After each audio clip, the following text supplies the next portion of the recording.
Beautiful. Hello, lovers of the world. This is Cinta speaking.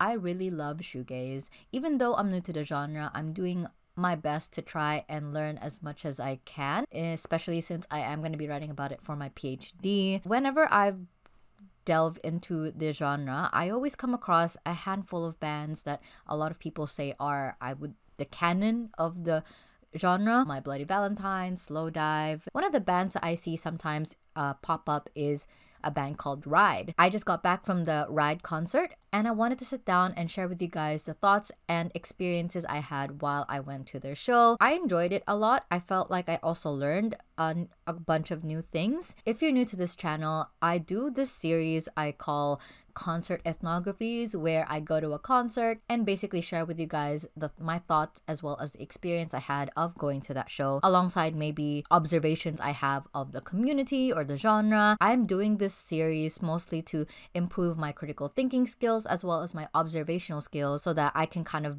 be better at doing ethnographic fieldwork for the future. I will tell the story in like chronological order, and at some point halfway through I will include clips from the concert itself. If anything, you can at least skip through my ramblings and go straight to that section where I just show clips from the show. I'll put timestamps in the description of when I start doing that though. I bought tickets to the show not really being super familiar with their discography, and it literally was only this week that I started listening to their music. So this year they released a new album called Interplay, and that's the one I started listening to first, because I assumed that since they were coming to New Zealand to promote this album, that they would predominantly play most of the songs from here. And I actually really enjoyed the album a lot. I didn't really think it was shoegaze, and I think, you know, even looking at the music forums after listening to the album, a lot of people agree that this is very clearly not shoegaze. There's some songs that are a little bit more shoegaze adjacent than others, but I honestly feel like this is a little bit, it kind of reminds me of like The Cure or like New Order. I haven't fully fleshed out my review of this, but I will be talking about it in my next video, what I listened to in August. So I liked it, and you know, it got me excited to go to the concert. So even though I may not be able to sing along to the lyrics of the songs, I knew at least what I was getting myself into. And then I also listened to their other most popular album, Nowhere, and I liked it as well. That is definitely the album that got them the title of like a shoegaze pioneer, because it's very shoegaze. And I also like that album, but I think I actually kind of liked their 2024 album more. Maybe it's because when I think of my tastes in shoegaze is kind of different to how they make shoegaze. Sorry, I'm veering off topic, but I'm just trying to say that basically I didn't know a lot of their music going into the show, but that was okay with me. It's kind of similar to how what I was expecting when I went to the Explosions in the Sky concert, where even if I haven't memorized all of the lyrics of the song or anything, I left the house at like 5 o'clock, and oh my goodness, the weather is really bad today. So this was the outfit I had for the evening. It was pretty cold, and that's why I wore like warm clothes. As you can see, I'm still kind of in the same thing. I changed into pajama bottoms, but you can't see them right now. So I took the train. It was really dreary outside and it was so cold, but it's okay. It was a bit hectic in the beginning because I was not paying attention and I missed my stop, so I had to redirect my route. Anyway, I got off at Britomart train station. The other thing that bummed me out was that I lost my favorite lip balm. I was so sad because I really like that lip balm brand and I can't be bothered buying another one. Anyway, I arrived, and let me tell you, so the venue is at Power Station. Today, I'm filming right now, August 18, Sunday, right? I've been to a lot of shows at Power Station before, and I was kind of expecting there to be a line because I got there at 7 o'clock. I know the doors open at 7 o'clock. I think I got there 7:15 because I was a bit late. But I kind of expected there to be like people outside still. So I was a bit surprised when I got there and it was empty. It almost looked like there was no show. There were 2 security guards outside and they were like, oh yeah, you can come through if you got your ticket. I go inside and whoa, it is the emptiest I've ever seen the venue in ever. I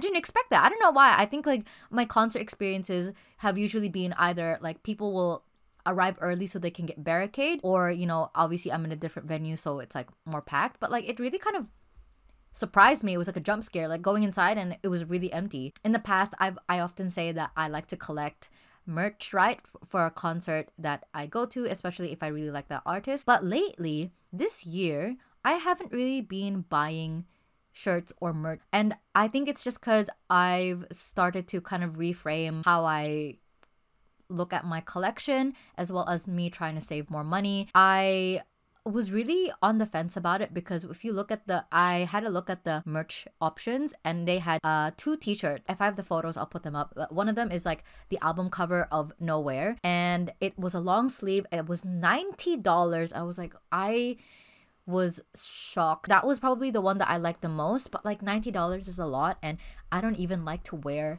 like long sleeve shirts like that because they tend to be really big and they just don't feel comfortable on me. The other one, I didn't really like the look of either because it was like a naked girl, and I didn't really want a t-shirt of that, even if like, you know, even if I just hang it up on my closet, it's like not really something I want to have. And then the other one that they were offering was a poster signed by the members of the band, and that one was $45, and I was really tempted to get that one too. I was trying to think like, oh, I can hang it up on my wall, or maybe I can put it in a frame, you know, like. So this is kind of the collector in me. Every now and then I still have trouble getting out of that mindset of buying something to represent my relationship with the band. Spoiler alert, I decided not to get anything. Even asked my friend like, should I get this, and they didn't reply, but I decided for myself that I wasn't gonna get any. But it was a really long battle. I was thinking about it the whole night, like, do I want to buy this, do I want to get this or not? All of my notes, I'm kind of going through them in chronological order. So the second thing I noticed after I walked in and there wasn't a lot of people was that everybody was wearing black.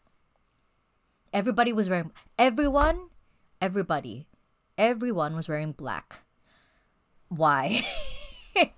I don't know. Like, this was kind of what happened with the Explosions in the Sky concert, and a little bit with the National, except that one did have more variation. Like, people were wearing like white shirts or flannels and stuff like that. But like, oh my god, everyone was wearing black here. And like, that must be like, again, the fandom or the music scene uniform. Like, everyone just like gravitates towards black. But it was kind of like jarring for me, again, coming from a K-pop fandom background, like to see people just wearing the same clothes was a bit like funny almost to me. So in my Explosions in the Sky concert vlog video, I rationalized it as, you know, this kind of music scene doesn't really care to be super flashy. You know, when they listen to bands, their ethos or their mentality is to like just come as you are. Like, it's more, you know, punk rock to just wear whatever you want and not care about appearances in this like, you know, appearance obsessed society that we live in. So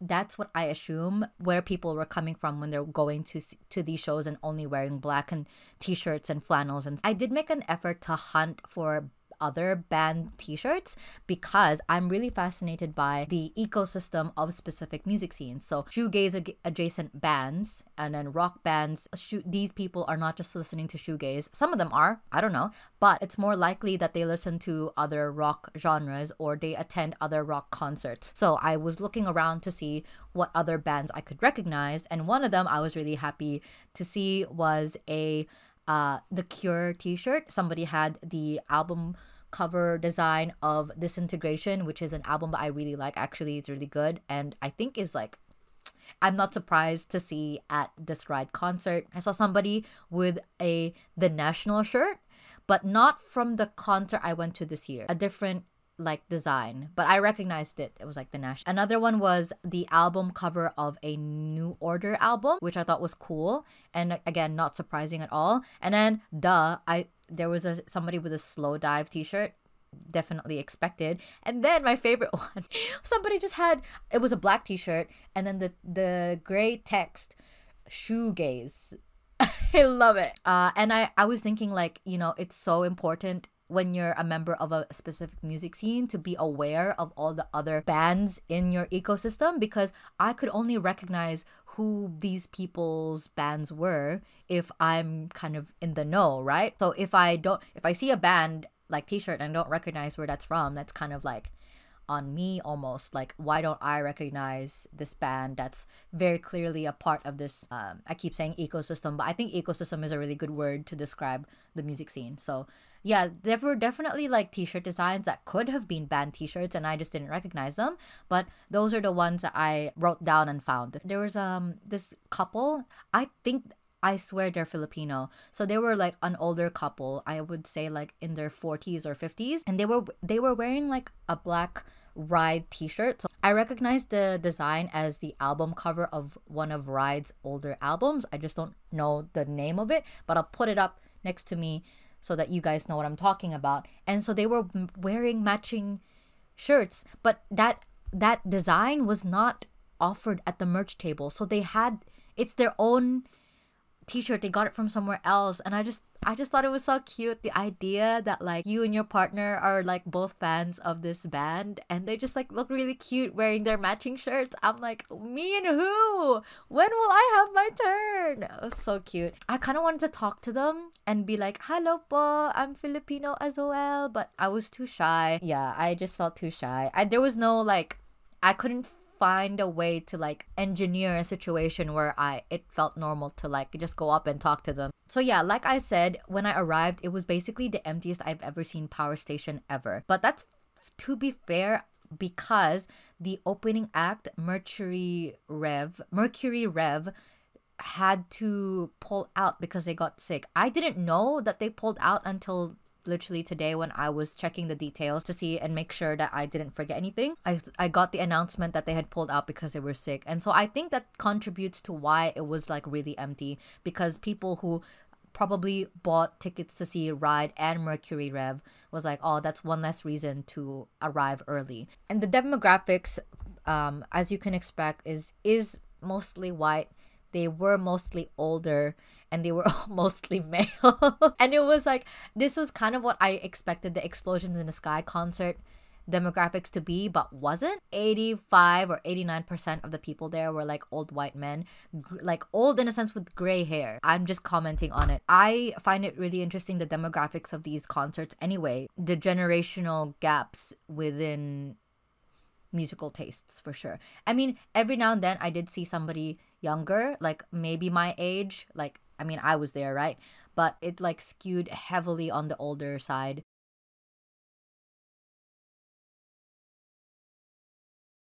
So yeah, like I said, there were a couple of people who were on the younger side. So then I got myself a vodka Red Bull that cost $15. And I was just walking around and, you know, trying to get a feel for the show. And then I was kind of thinking about my PhD, honestly, when this lovely older woman came up to me and she was like, oh, you know, it is a bit awkward to just go up and randomly talk to people, but I just figured that since you and I are both by ourselves, you know, I might as well do it, you know, because otherwise we're just not going to do it. We're just not going to talk to each other and just going to continue standing by ourselves and stuff like that. And I'm a bit like, oh, because I tend to go to concerts by myself.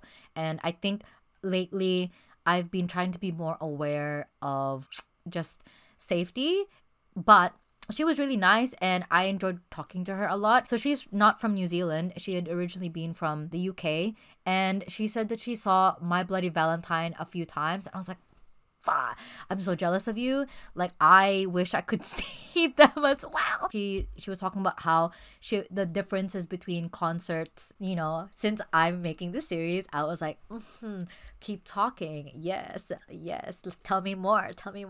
So it was good. We had this really like fun conversation about the Smiths, because you know how like while you're waiting for the concert to go or to start, the audio people will play some music in between. And so it was kind of, that's another thing I kind of think about as well, like whose playlists are we listening to? Is it the audio guy thinking about who the demographics of the fans are, or is it like the bands themselves being like, okay, here are our favorite songs and this is what we think our fans would like to listen to, just play this during the intermissions and stuff like that. So that's something I also think about. Anyway, so while me and this woman are talking, How Soon Is Now by the Smiths started playing, and then we just started talking about the Smiths, and she was like, yeah, I love their music, but Morrissey is such an asshole. And I was like, yes. So that's why we were just talking about, it's how frustrating it is when people make great music, but they're such assholes. And I actually really like admired her, because that's the kind of thing I wish I had the guts to do. I wish I had that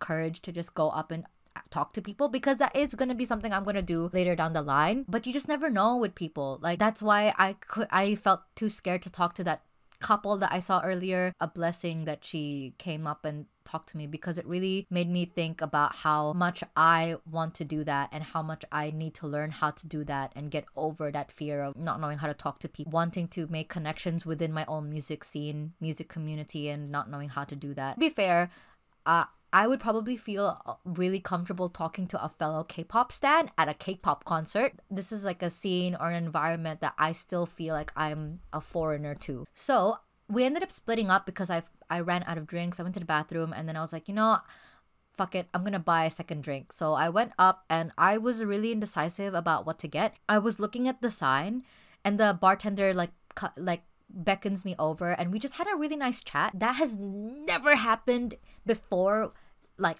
ever, while I'm at Power Station. Like, usually when I go to Power Station for a band, it's usually already so busy that there's absolutely no way that the bartenders would want to talk to me and beyond like, what do you want?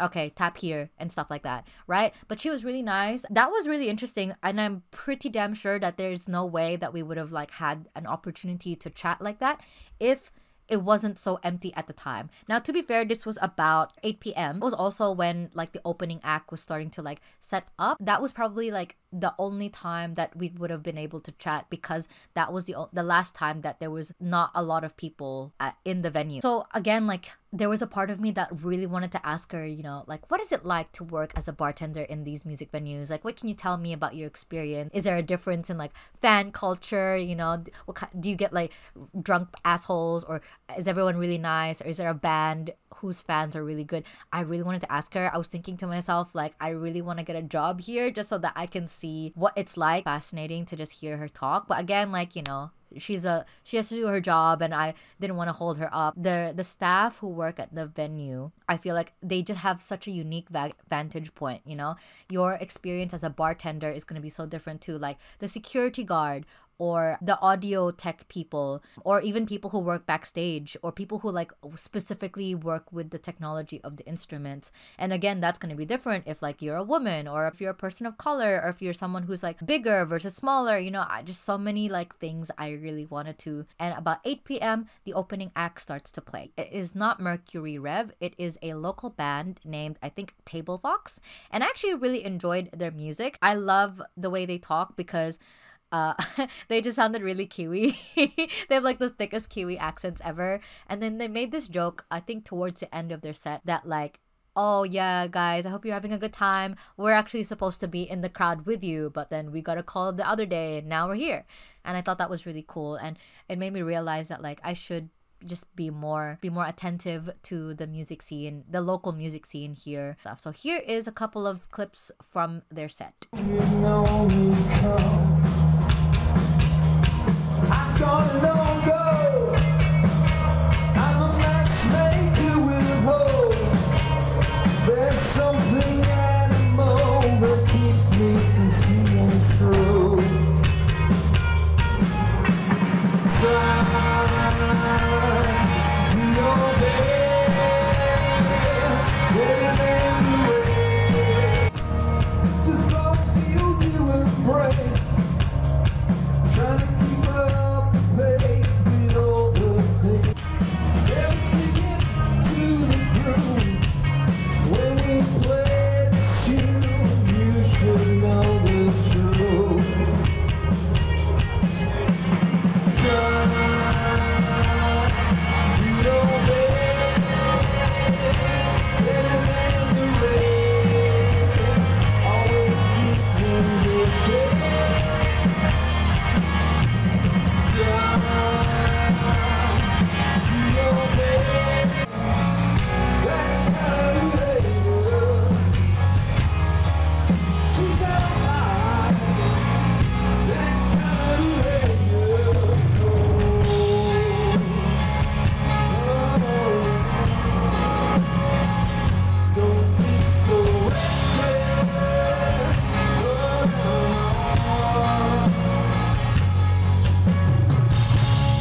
So when the opening act started to play, that was kind of when people started really coming in.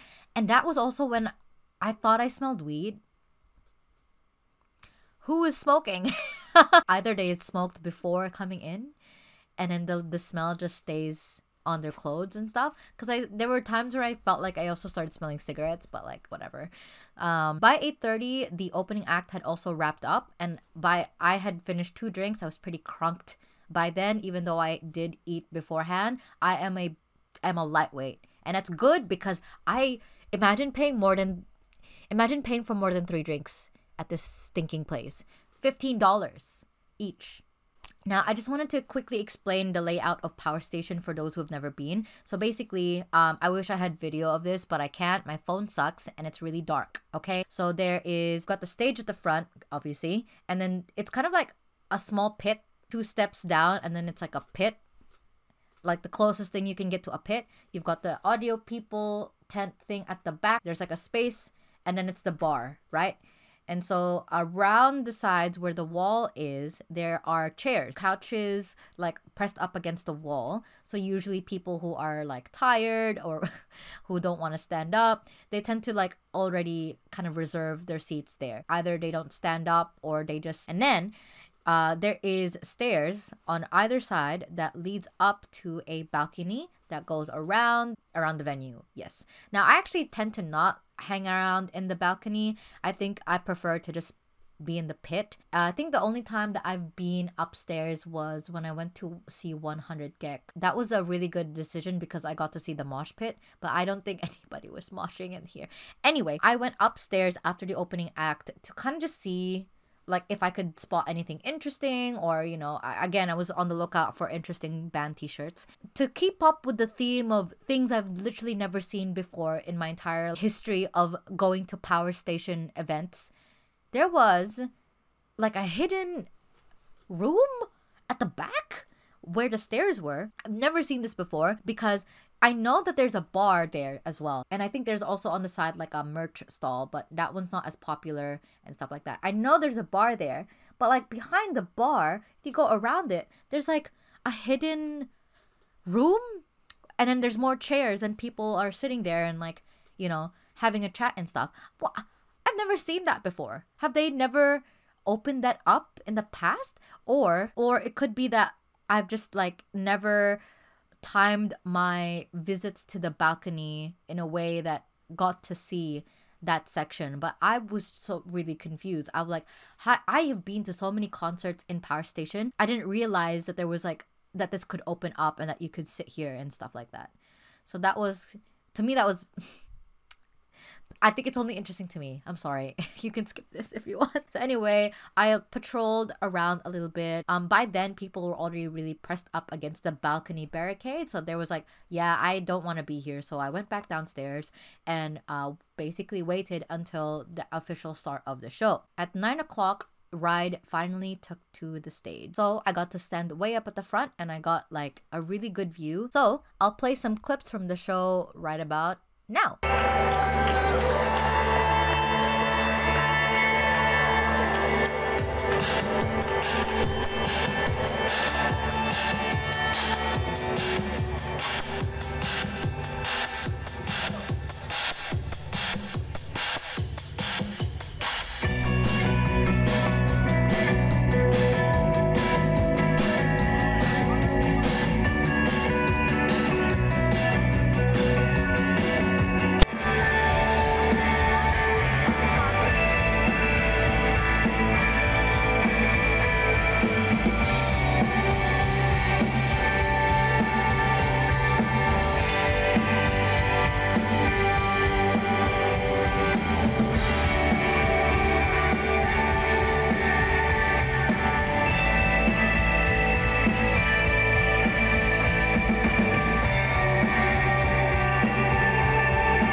slips away. I just want to say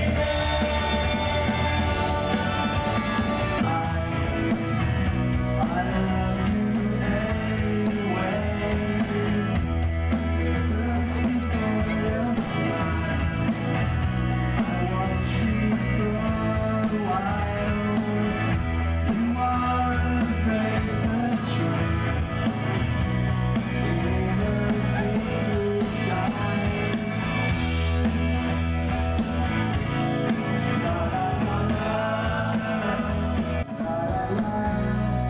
Tremble with a sigh. Glitter in your eye. You seem to come and go. I'm in the sea, and all my time is yours as much as mine. We never have enough time to show our love.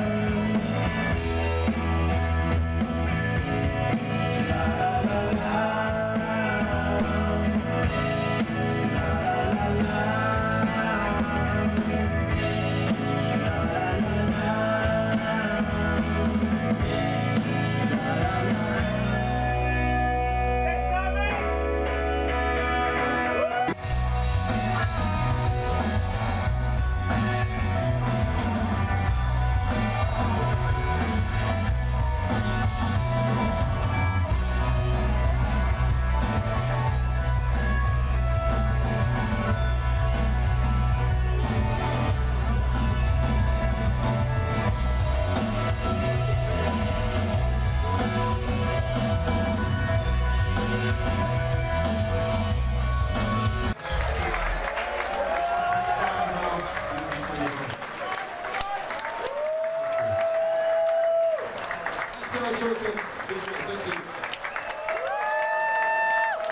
That's all I wrote down on my phone throughout the night. After that, I decided to wait outside. I took a few more photos, just to, prove that I was at the concert and stuff. And then I waited outside for my sister to arrive. She picked me up. We went home, and now I'm here. And I guess I wanted to, film this now while the experience is still fresh in my mind. So, as you can tell, it was very clearly off the cuff, and I still have a little bit of alcohol in me, so that kind of plays a part in the way in which I've just talked in circles throughout this video. I hope you guys enjoyed it. I hope Ride comes back again. Anyway, I hope you guys enjoyed it. I'll get this out as soon as I can. If you enjoy my ramblings, or if you're curious about what my next concert video is gonna be about, please subscribe. I think the next one is gonna be Hosier. Ooh, fun, in November. Please subscribe if you don't want to miss that. I also do other videos like reviewing what I listen to in a month. Aside from music, I also talk about books and films. All of my social media links are down in the description if you guys want to follow me there, alongside my Ko-fi and Patreon pages if you want to support my work. I'm gonna go and change out of my concert outfit and into pajamas. I'm gonna go sleep. It is officially 1:45. Lols. I can't wait to share my love with you again next time. I'll see you guys soon. Woo!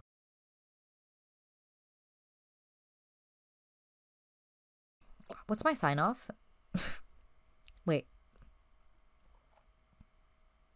Okay, got it. Feel it. Flowers about to fruit. Short and sick around. You got a girl that's a friend in every town, who's a cliche, who's a